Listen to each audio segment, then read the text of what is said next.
You ever get pressed by Yakuza fools hanging out in those areas? Well, I mean, there was some pressing going on, but not for like, not for those types of reasons. I've done a lot of work actually. I've paid a lot of dues to the Yakuza while being out there and working in the red light. Yeah, hell yeah. Fucking a lot good, a lot bad. It's actually it's pretty crazy now, dude. Like not a lot of it. Yakuza is like the half of your fucking problems for a lot of things. Wow. Fucking you have the Nigerians, you got triads, you got Korean mafia members, and you What have the now you hell? got now you got like Filipino people, like Filipino members and shit that are like that have their own little organizations that are working out there that kind of like work in sync with each other now. So at least in Kabukicho, in Roppongi now too. A lot of Nigerians moved to the Roppongi district because that's where like a lot of bougie people go and party. That where money's at. So you go where the money is. Um, so Kabukicho strictly, a lot of business now on the tourist side of things.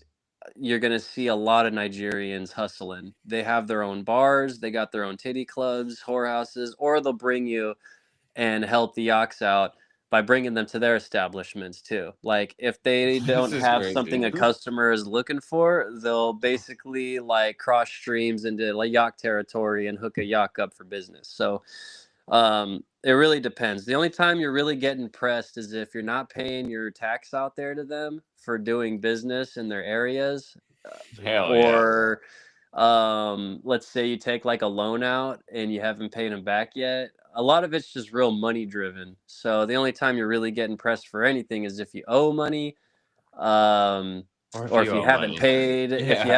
the money to do business, or if you're working outside of your boundaries. That's another thing too. So a lot of Kabukicho is like segregated into sections that you can pay to work. So it costs 10,000 yen to work from like, in front of where the big square is, in front of the 7-Eleven, all the way down to where you can see the Godzilla head on the other side down that strip in like a L shape. You're What? gonna pay 10,000 yen, and then if you're gonna work on the strip that's There's closest to just a where. giant Godzilla head. Are we just gonna skip that? What the fuck you talking about? You can Yeah, work from yeah. the 7-Eleven to the To the giant Godzilla head. Godzilla head. What Like the I could fuck? like the next time, like if when we go They really kept his deep. head? Yeah, we'll get more in depth. We'll get a little in depth some other time. They Yeah, the next killed him? time the next time we really get in depth, like we can like pull maps up and I can like mark out territories and shit, and I could really like Yakuza's go. territory? Yeah, I could like really go in deep to where it's like you're allowed to work, where you're not allowed to work, if you have where you have to pay to work. Basically, I could draw these lines out. That's wild. I didn't, yeah, that's just like, Yeah, I guess that's like that's anywhere. so you could be like damn near like a broker for those spots. So if you're kind of like on your entrepreneurship and you're walking around being a middleman for these businesses, you're kind of just you're paying your taxes. You have to pay for each area. But Sounds like an old like mob movie, dude. let's say like you work for a Nigerian or you find a Nigerian who owns a specific bar. You can ask, hey, like I'll be your employee for this bar and I'll make sure to maximize business here before moving to other areas depending on what the customer wants. So Maximize business as in what? To bringing people in from the streets because you have this brand and you're the cool guy handing out drinks on the street and bringing the crowd yeah. of fucking people because you have the beer bong. Yeah, exactly. So I would be like, hey, instead of me just I'll like bring my fucking rolling entourage here. yeah, yeah, exactly. That's what a Because I lot don't of think people realize, yeah, over there so you actually built a brand. Yeah, that's cool. So I'm gonna throw this out there. There's a lot of hate for Nigerians on Reddit, rightfully so. No. That's the There, best thing you've said all night. there's a lot of No, Nigerian I hate. want to hear this. You bring the business. I'm really interested as well.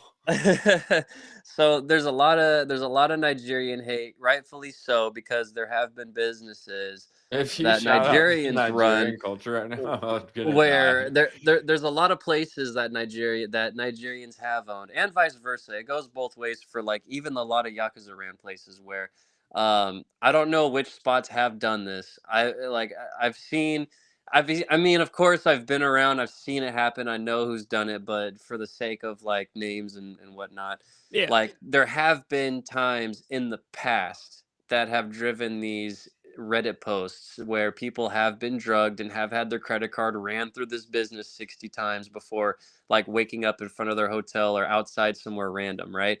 So, or there have been people who have been taken down into a bar and have been pressed to pay more money than what was advertised for specific things, right? And there's also been times too where it's like you have gone to buy, you know, some narcotics from a specific somebody who's Nigerian who comes and like gives you some overpriced shit that's been stepped on 150 times, right? Yeah. Do people So, not punch people over there? Yeah. well, that I'll get to that kind of stuff too, how violence works out there, but um, so there's been a lot of Nigerian businesses that have fucked a lot of tourists over that like resulted in people making those posts. Nowadays, I'd say in the last year, sticking to the areas that I've stuck to, there's actually been like a lot of reputable places that, and a lot of good Nigerian folks who have some reputable spots or who know reputable spots that won't fuck you over like that. And that will actually have what you're looking for and not just say, like, yeah, there's Japanese titties over here. There's Japanese titties. Instead, they'll really bring you to a spot that's got Japanese titties. You're not going to walk in and just see like a fucking 6'5" Russian lady with like, you know, you know Nipple what I mean? tassels. Yeah. Yeah, type shit. Like, I was looking for Japanese. Why are there fucking like Russians in here? What the fuck, you know? Yeah. Um, I or why are don't. there like I these don't, but Nigerian okay. titties? You know what I mean? And it hurt. I think what happened was it hurt a lot of their business because back in the day, a lot of Nigerians worked under Yakuza, helping their businesses until they made enough money to start their own businesses. So now you have Nigerians opening their own fucking bars and they have to pay their tax to Yakuza in certain territories to like, you know, do what they do. But for the most part, like as far as what I know and the people who I've worked with have been like real reputable. So I've been on the unreputable side. I've seen those places and I have been to the reputable areas. And because of my brand and because I was like hosting tours where people would be asking like, "Hey man, where can I go fucking like suck some tits at?" you know? Like I'd have to bring them. I can't just bring them to some Hosting fucking tours to yeah, I can't get bring them to sucking. unreputable spots, or else I would like really fuck my brand. Then I have Reddit posts about, oh, this drunk in This guy Japan brought dude. me to suck some horrible tits. Yeah, exactly. He said, yeah, I've only heard negative things about the Nigerian dudes trying to get you to come to the titty bar. Yeah, and rightfully so. That's cool that there's reputable ones now. Yeah, yeah, you know, rightfully so. There are some, like, obviously going your first time, not knowing anything about the area, not have even hearing this podcast or seeing my page, you'd want to avoid the Nigerians because there are some out there that will fuck you over. So unless you like meet somebody outside where like the Toyo kids are, who's not a Nigerian, like if you meet my buddy, my French buddy, you know what I mean? Who can take you to the Nigerians who won't fuck you over, then you'll be in a good spot. So the good thing about what I was doing and my French buddy and another TikToker too who got into it before getting chased out. We fucking were able to kind of like put a face to these spots for the Nigerians to build a lot of trust in that area with them. So A party, yeah. You guys brought the party. yeah, a Basically, lot of like shit opened up. the Yeah. Dixon Rock Studio. We just brought a crowd of people to a place, and it got popping, and it made it good for the Yeah. owner. Yeah, that's cool. Yeah, the underworld gets really crazy though, dude. Like when it comes to like meeting a lot of underbosses and shit, and fucking just kind of like having drinks with some people in suits and some people in fucking jeans and tattoos, you know. Man, I'd kill to go on your tour, bro. I'd kill to go on the Drunken Japan tour. I'd kill to suck some titties over The there. muscle farm, the muscle lady bars, all of it. I'd kill to do that with you. That'd be a Oh yeah, hell the of an Muscle Girl adventure. bar. Yeah, the Muscle Girl bars is real fun. I love those girls, dude. They're amazing. They're really good performers. They turn And is it that up, the dude. final stop on your tour every time? You bring your people That's on the your first tour. spot. That's Yeah, the that better be the pregame. first. That's the pregame. Pre-game, you got to get lemon squeezed in your eyes and slapped by a giant woman. And I guess that's if you're going to start your night. That's how you started, huh?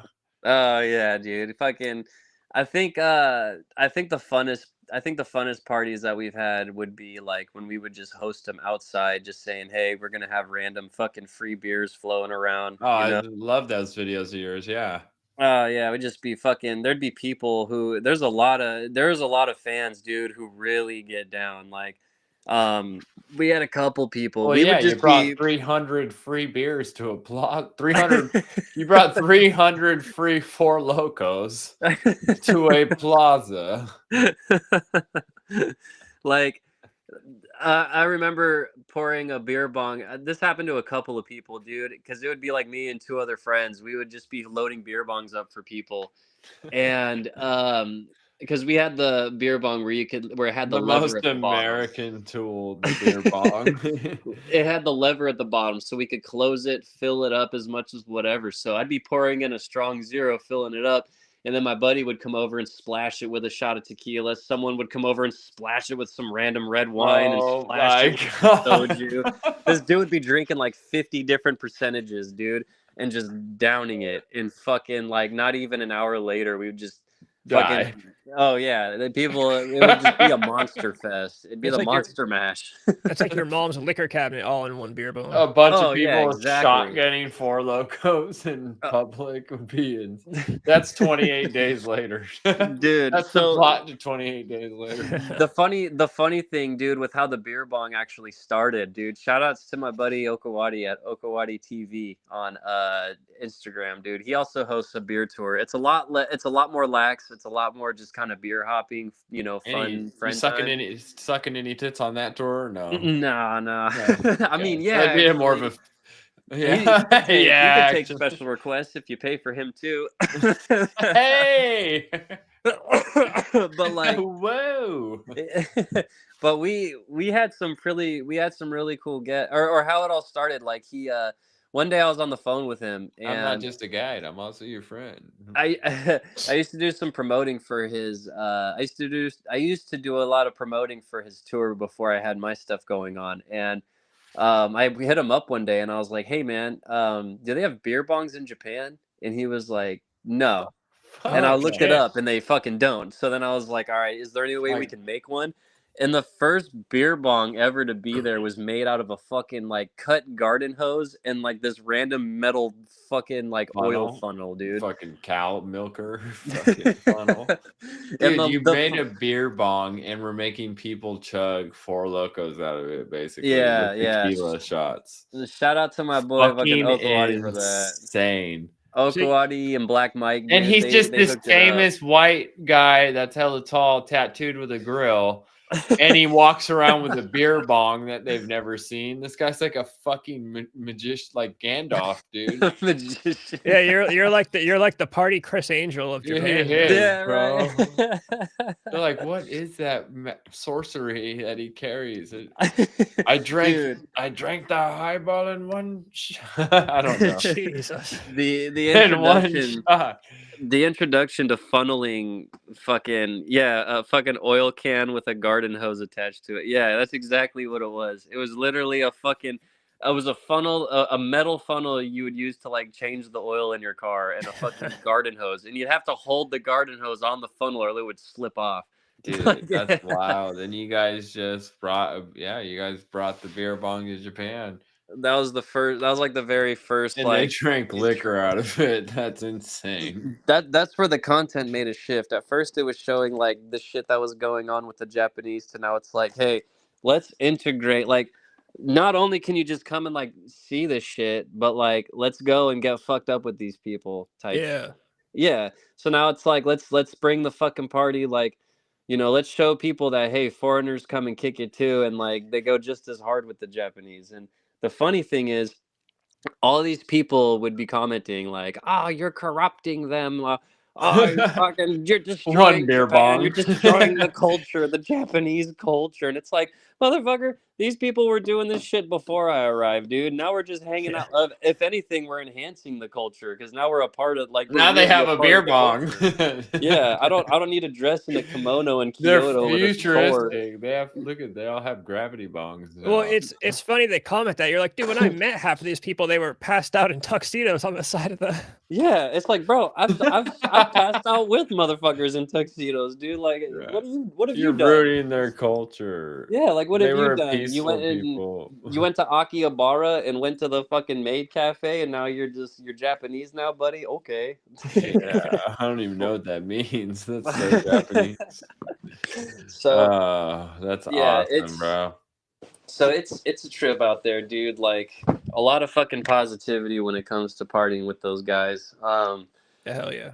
Yeah, man, it's a trip, dude. If you go to Japan, don't go there just to fucking like, unless you're a complete fucking dork. Go ahead and take your pictures and your kimonos in front of the Kyoto Tower and whatnot, But at some point, go on the weekend during the nightlife and head over to the fucking Family Mart next to the fucking Utsumiroba, dude. And people party.